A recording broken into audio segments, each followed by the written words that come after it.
فرض کریں کہ آپ میں ہمیشہ زندہ رہنے کی صلاحیت ہو، اپنے پاسٹ اور فیوچر میں سفر کر سکیں، کائنات میں کہیں بھی سفر کر سکیں، یا اتنی طاقت حاصل کر لیں کہ ورم ہول کریٹ کریں۔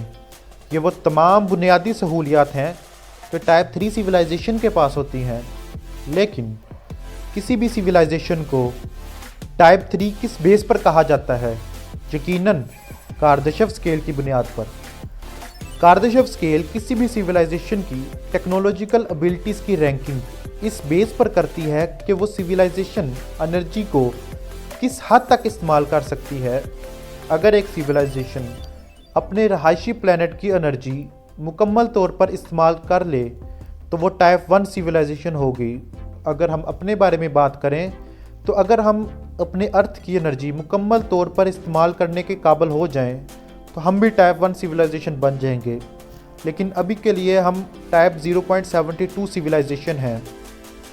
اب بات کرتے ہیں ٹائپ 2 سیولائزیشن کی۔ اگر ایک سیولائزیشن اپنے لوکل سٹار کی انرجی مکمل طور پر استعمال کر لے تو وہ ٹائپ 2 سیولائزیشن ہوگی۔ اس کے لیے ہمیں سورج کے گرد ڈائسن اسفیئر بنانا پڑے گا۔ ڈائسن اسفیئر کیا ہوتا ہے، اس کے بارے میں ہم اپنی اگلی ویڈیو میں بات کریں گے۔ اب بات کرتے ہیں ٹائپ 3 سیولائزیشن کی۔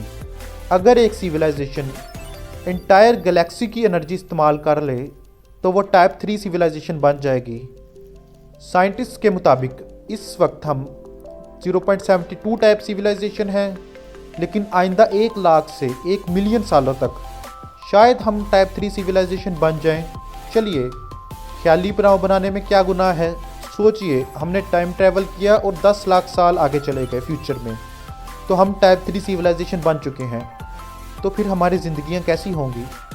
دیکھیں، اگر ہم ٹائپ 3 سیولائزیشن بن جائیں تو ہم ملکی وے گلیکسی میں بآسانی سیر کر سکیں گے، اور ہو سکتا ہے اپنے آس پاس کے کسی اور گلیکسی میں بھی سفر کر لیں۔ یعنی پھر ہم گرمیوں کی چھٹیاں مری ناران کا گان میں نہیں، بلکہ زمین سے کوسوں دور کسی اور سٹار سسٹم میں موجود ٹھنڈے اور خوبصورت پلانٹ میں گزار رہے ہوں گے۔ کیا یہ بھی ہو سکتا ہے کہ ان 10 لاکھ سالوں میں ہم نے زمین پر رہنا ہی چھوڑ دیا ہو اور ملکی وے میں موجود کروڑوں پلانٹس پر آباد ہو گئے ہوں؟ دونوں ہی صورتوں میں بہت مزہ آنے والا ہے۔ ہم انٹر گلیکٹک ٹریول کریں گے، یہ تو سوچنے میں ہی بہت زیادہ کول کام لگتا ہے۔ ہم بلیک ہول کی انرجی پر بھی ایکسپیریمنٹس کرنے کے قابل ہوں گے، اور سپیس ٹائم میں سفر کر کے اپنے پاسٹ اور فیوچر میں سفر کر سکیں گے۔ ہمارے پاس اتنی انرجی اور ٹیکنالوجی آ جائے گی کہ ہم شاید اپنا نیا سولر سسٹم ہی بنا لیں۔ ہم ڈیفرنٹ پلانٹس، مارس، مرکری، جوپیٹر اور گلیکسی میں موجود تمام سٹارز پر مائننگ کر کے انرجی حاصل کریں گے، اور لاکھوں کی تعداد میں انرجی کلیکٹنگ سیٹلائٹس بنا سکیں گے جو مختلف سٹارز کے گرد جمع ہو کر ایک بہت بڑی بیٹری بنائیں گے۔